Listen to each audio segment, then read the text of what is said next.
Sarah Thompson's fingers tapped rhythmically on the steering wheel as Ella Fitzgerald's velvet voice filled her 2018 Honda Civic. The evening shift at Memorial Hospital had been particularly demanding. 3 emergency admissions and a mountain of paperwork that had kept her an hour past her usual clock-out time. Still, she found herself smiling, thinking about her 12-year-old daughter Madison's upcoming piano recital.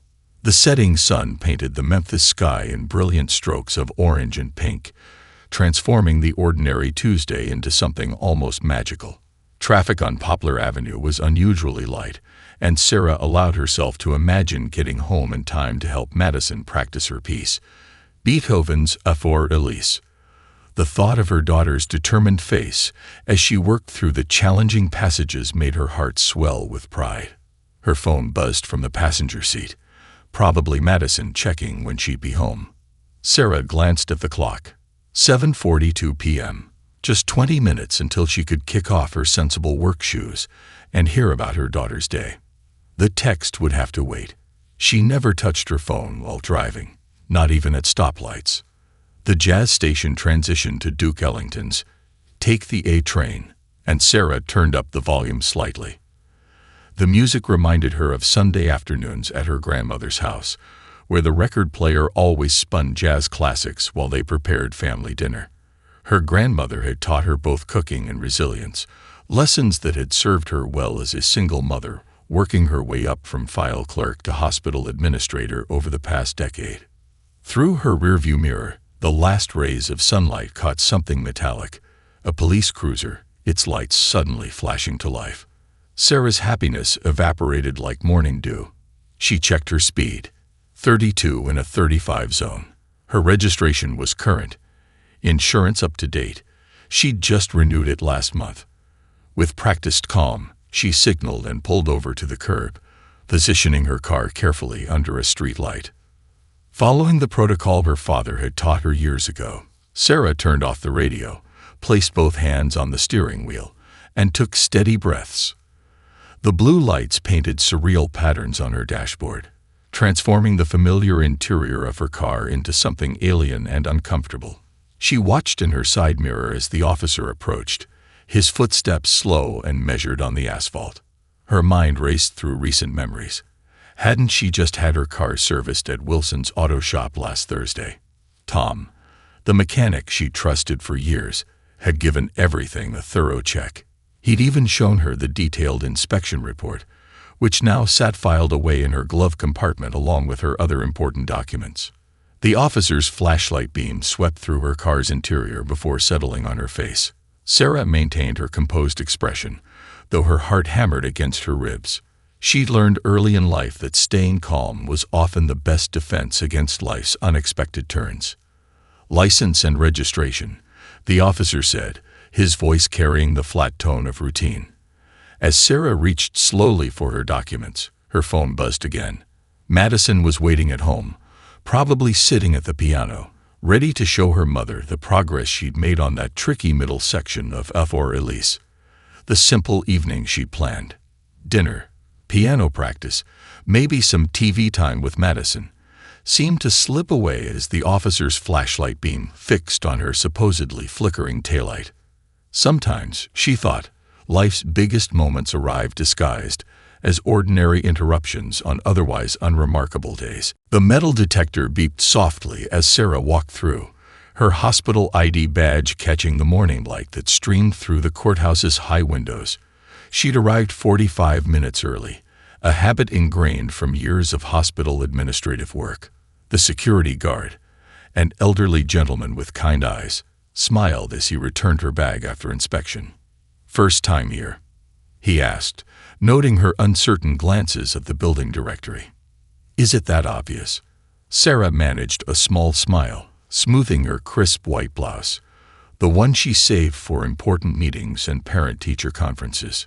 "Courtroom 304, up those stairs, and to your right," he offered, pointing toward the marble staircase. "Judge Harrington's court. Get there early. He's particular about punctuality." The courthouse buzzed with a peculiar energy, different from the organized chaos of her hospital. Here, whispered conversations echoed off marble walls, and footsteps clicked against polished floors with purposeful urgency. Sarah joined the stream of people heading upstairs, her practical heels adding to the morning's percussion. In the hallway outside courtroom 304, Sarah found a spot along the wall, standing between a young mother bouncing a fussy baby and a businessman whose wrinkled suit suggested he'd slept in his office. The mother, barely 20 by the look of her, struggled to quiet her infant while juggling a diaper bag and some paperwork. "Here, let me hold that for you," Sarah offered, reaching for the paperwork. The young mother's grateful smile reminded her of her own early days with Madison, when even simple tasks seemed overwhelming. "Thanks," the mother whispered, adjusting her baby. "I couldn't find a sitter, and the daycare doesn't open until 9. Her voice trailed off, heavy with worry. Sarah checked her phone. A text from Madison wishing her good luck, followed by a string of heart emojis. She'd dropped Madison at school early today, explaining that she had an important meeting. She hadn't mentioned court. No need to worry her daughter with adult concerns. The courtroom doors opened at 8:30 sharp. Sarah found herself in the middle of the gallery, 6th row back, between the young mother, whose baby had finally dozed off, and an elderly man who clutched a worn folder to his chest. The businessman from the hallway sat directly in front of her, still frantically typing on his phone until a clerk announced all devices needed to be silenced. Judge William Harrington entered at precisely 9:00 a.m. He moved with the confident efficiency of someone who had performed the same routine for decades. His robe, perfectly pressed, swayed slightly as he took his seat. Sarah studied him carefully. This man who would decide her fate over something as minor as a taillight. The proceedings began with a rapid-fire roll call of cases. Sarah listened intently as each name was called, noting how some cases were resolved in minutes while others were scheduled for future dates. The businessman was called up for a parking violation, fined $75, and departed quickly. The young mother's case was postponed when her attorney didn't show. As the morning wore on, Sarah's hospital training kicked in. Observe, document, understand the patterns. She noticed how Judge Harrington spoke differently to different people, clipped and businesslike with some, almost paternal with others.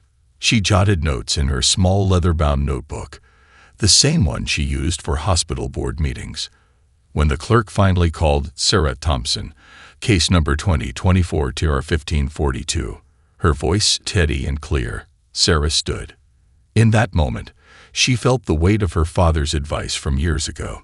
Stand straight, speak clearly, and always tell your truth.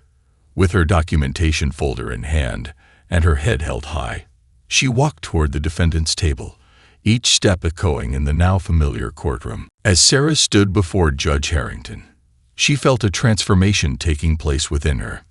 Gone was the uncertainty that had plagued her in the hallway. In its place stood the same confident administrator who had given presentations to hospital boards and managed crisis situations with unwavering composure. "Your Honor," she began, her voice clear and steady despite her racing heart. Years of presenting hospital data to skeptical physicians had taught her the power of preparation. She opened her leather portfolio, the same one Madison had given her last Mother's Day, with careful precision. "I have documentation regarding my vehicle's condition," Sarah continued, pulling out a carefully organized set of papers. She could feel Judge Harrington's gaze, evaluating her every move. The fluorescent lights hummed overhead, and somewhere in the gallery, a chair creaked. First, she presented the maintenance records from Wilson's auto shop, dated just 3 days before the incident. Tom, her trusted mechanic of 8 years, had documented every inspection point with meticulous detail. "As you can see, Your Honor, the vehicle underwent a comprehensive safety inspection, including specific examination of all lighting systems." The judge's expression remained neutral as he glanced at the papers, but Sarah noticed how his eyes lingered on certain details. She'd spent enough time in hospital administration to recognize when someone was actually reading versus merely skimming. Next came the photographs, time-stamped images showing her car's functioning taillights taken from multiple angles. She'd had the presence of mind to document everything the morning after receiving the citation, remembering her grandmother's wisdom. Evidence beats argument every time. Furthermore, Sarah pulled out her piece de resistance. I have a notarized letter from Thomas Wilson, owner of Wilson's Auto Shop and certified master mechanic with 25 years of experience. She handed the document to the clerk, who passed it to Judge Harrington. The letter detailed not only the recent inspection, but also the complete maintenance history of her Honda Civic. A subtle shift occurred in the courtroom's atmosphere. The young law student who had been taking notes in the gallery looked up, his pen hovering mid-sentence. The clerk's typically mechanical movements slowed as she handled the documents, clearly intrigued by their thoroughness. Judge Harrington leaned forward slightly, adjusting his reading glasses. "Miss Thompson," he began, his tone carrying a note of surprise, "you've certainly come prepared." "Yes, Your Honor," Sarah responded, channeling the same professional energy she used in hospital board meetings. "In my line of work, accuracy and documentation are essential. I apply the same standards to all aspects of my life." She thought of Madison then, watching her practice piano every evening, meticulously working through each measure until it was perfect. Like mother, like daughter, attention to detail ran in the family. The judge began to ask questions about specific dates and maintenance records. Sarah answered each one without hesitation, her hospital training serving her well. When nervous, she learned to focus on facts, letting them anchor her against uncertainty. "And you maintain this level of documentation for all vehicle maintenance?" Judge Harrington asked, gesturing to the organized files before him. "I do, Your Honor," Sarah replied. "As a single mother and healthcare administrator, I understand the importance of both safety and responsibility. I cannot afford, nor would I choose, to operate an unsafe vehicle." For a moment, the courtroom fell silent. Sarah stood steady, her grandmother's voice echoing in her memory. "Truth doesn't need embellishment, child. It just needs to be spoken clearly." She watched as Judge Harrington studied the final document, knowing that regardless of his decision, she had presented her case with dignity and thoroughness. The prosecuting attorney, Mr. James Bennett, rose from his seat with an unhurried confidence that came from years of handling traffic court cases. His navy suit was pristine, his silver hair perfectly combed, but Sarah noticed the slight disarray of papers before him. Something seemed off in his usually polished demeanor. "Your Honor," Bennett began, shuffling through his documents, "we have Officer Parker's written report detailing the traffic stop on the evening in question." He paused, glancing toward the empty chair, where police officers typically sat when testifying. The absence felt conspicuous in the small courtroom. Sarah watched as Bennett's fingers drummed lightly on the podium, a tell she recognized from years of observing nervous doctors before hospital board reviews. The morning light filtering through the tall windows cast long shadows across the courtroom floor, and somewhere in the gallery, someone coughed softly. According to the officer's report, Bennett continued, lifting the single sheet of paper. At approximately 7:45 p.m., he observed Miss Thompson's vehicle traveling on Poplar Avenue with a defective taillight. He spoke with practiced ease, but Sarah noticed how his eyes kept darting to the courtroom door, as if expecting Officer Parker to appear at any moment. Judge Harrington peered over his reading glasses, and Officer Parker's absence today. "Officer Parker called in this morning, Your Honor. A family emergency." Bennett's explanation hung in the air, meeting raised eyebrows from both the judge and the court clerk, who had paused her rapid typing. Sarah thought of her own experiences with emergency room documentation, how every detail needed verification, how absent witnesses could change the entire picture. Her grandmother's words resonated. Sometimes silence speaks louder than words. The empty witness chair seemed to underscore that wisdom. The prosecuting attorney pressed on, reading from the report. The officer notes that the taillight was flickering intermittently, creating a potential hazard. His voice carried through the courtroom, but without the officer's presence to elaborate or face questioning. The words felt hollow. Sarah remained composed, her hands folded quietly on the table before her. She thought of Madison's piano recitals, how her daughter had learned to sit patiently through other performances before taking her turn at the grand piano. This courtroom had its own rhythm, its own time for each player to perform their part. A young intern in the gallery caught Sarah's eye as he scribbled notes furiously in his legal pad. She recognized that look of realization, the same one she'd seen on new hospital administrators when they first understood how seemingly small details could impact major decisions. "Your Honor," Bennett concluded after barely 5 minutes, "the state rests on the strength of the officer's written report and the citation issued at the scene." He gathered his papers, straightening them with a sharp tap against the podium before returning to his seat. The fluorescent lights continued their quiet buzz overhead as Judge Harrington reviewed both the prosecutor's report and Sarah's documentation. The contrast was stark, her detailed records and photographic evidence against a single-page report from an absent officer.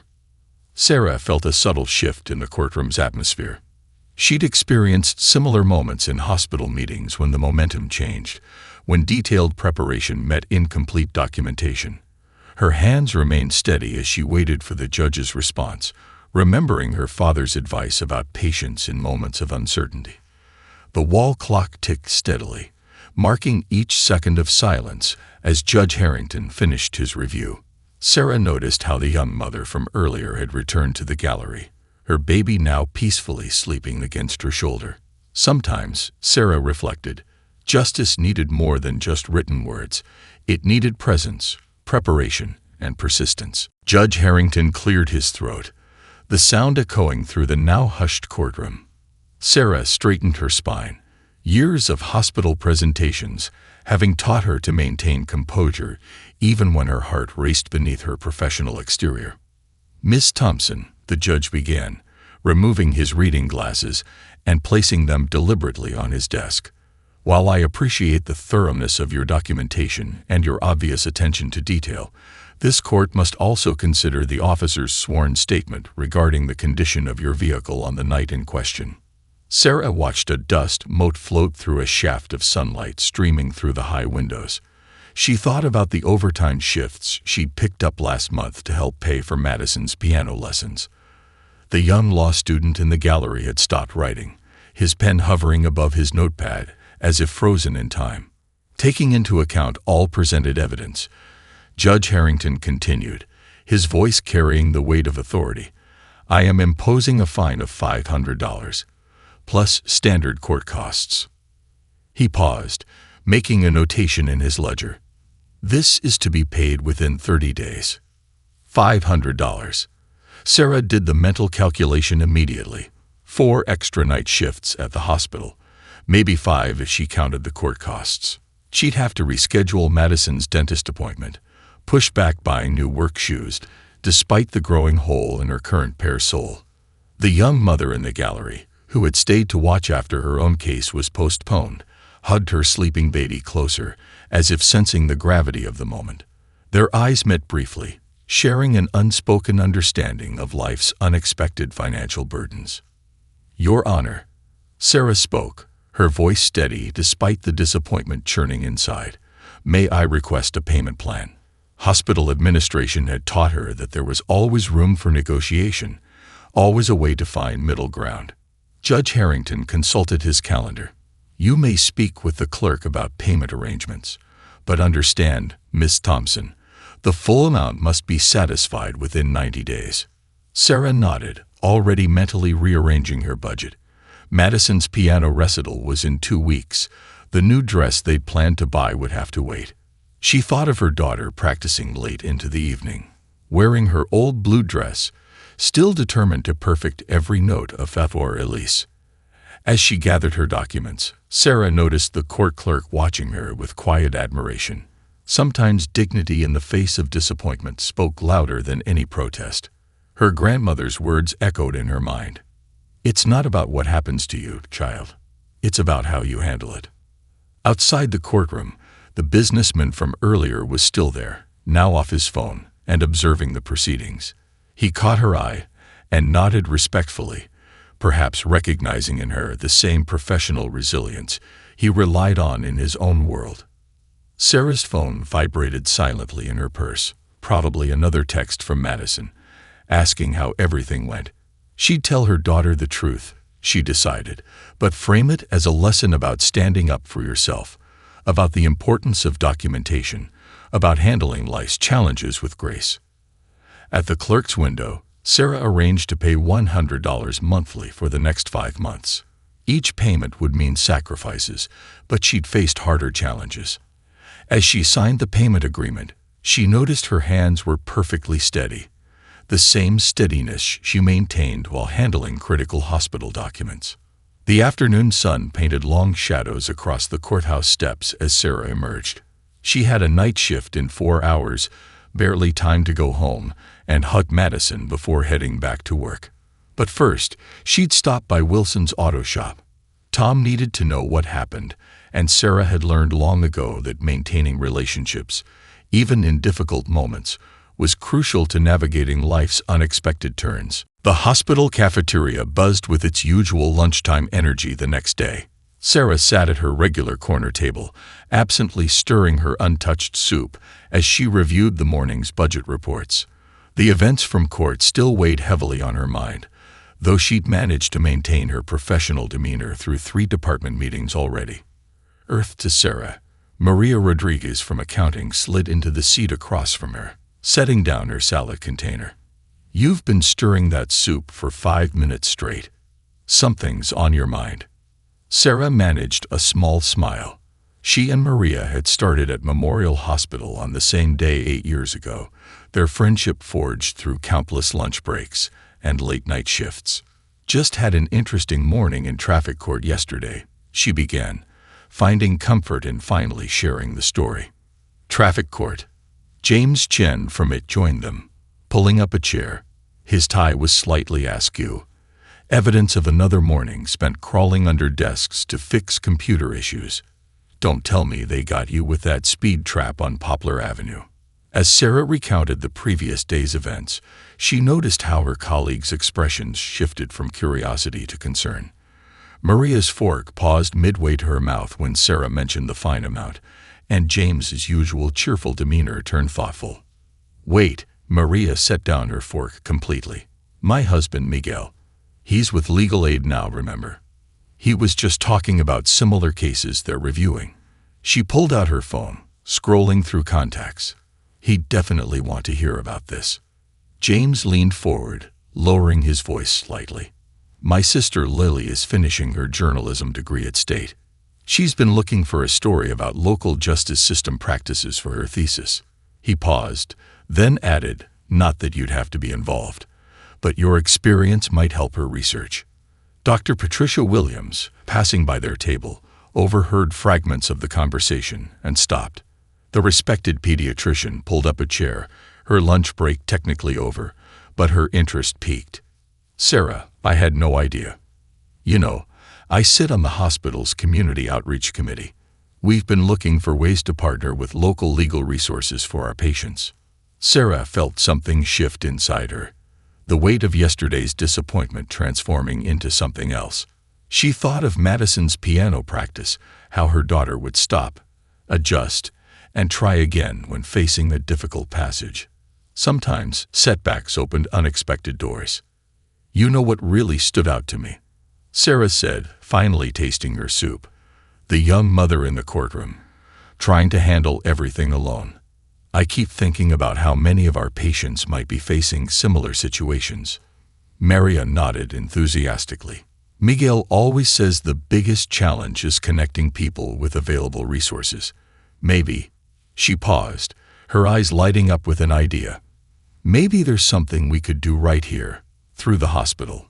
Like an information resource center," James added, already pulling out his tablet. "We could set up a simple database of legal aid contacts, community resources." Dr. Williams nodded approvingly. "I have a meeting with the board next week. This could fit perfectly with our community engagement initiatives." Sarah looked around the table at her colleagues, now friends united by a shared purpose. The cafeteria's fluorescent lights didn't seem quite so harsh anymore, and the weight of yesterday's fine felt lighter somehow. She thought of her grandmother's favorite saying, "When one door closes, listen carefully. That's the sound of others opening." Her phone buzzed. A text from Madison. "Nailed the hard part of FaithInStruggles today." Sarah smiled, thinking how life's challenges and triumphs often moved in unexpected harmony. Like her daughter's piano piece, sometimes the most difficult passages led to the most beautiful resolutions. Elena Martinez adjusted her desk lamp. Illuminating stacks of court records spread across her cubicle at the Memphis Daily Chronicle. Fresh out of journalism school, she'd spent 3 weeks reviewing traffic court cases, her editor's words echoing in her mind. Find the story behind the statistics. Sarah Thompson's case file lay open before her, but it wasn't just the meticulous documentation that caught Elena's attention. It was the pattern emerging from hundreds of similar cases, a mosaic of small moments that painted a larger picture of the justice system. "You're still here." Marcus Wright, her mentor and veteran reporter, peered over her cubicle wall. His coffee cup, bearing the newspaper's faded logo, steamed in the air-conditioned office. "It's almost 8. Look at this." Elena pulled up a spreadsheet on her monitor. "I've been tracking fine amounts, documentation levels, and case outcomes." Her fingers flew across the keyboard, highlighting different columns. "There's something here, Marcus. Something important."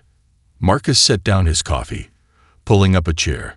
25 years of investigative journalism had taught him to recognize when a young reporter was onto something substantial. "Show me what you found."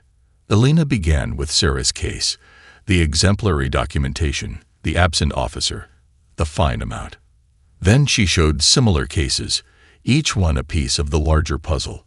Her investigation had expanded beyond just numbers into the human stories behind each case. "I interviewed Miss Thompson yesterday," Elena said, pulling out her notebook. "But it's not just her story. I've spoken with mechanics, legal experts, court clerks. Each conversation adds another layer." The newsroom hummed quietly around them, most desks empty at this hour. Through the windows, Memphis' city lights twinkled against the darkening sky. Marcus studied the data, his expression thoughtful.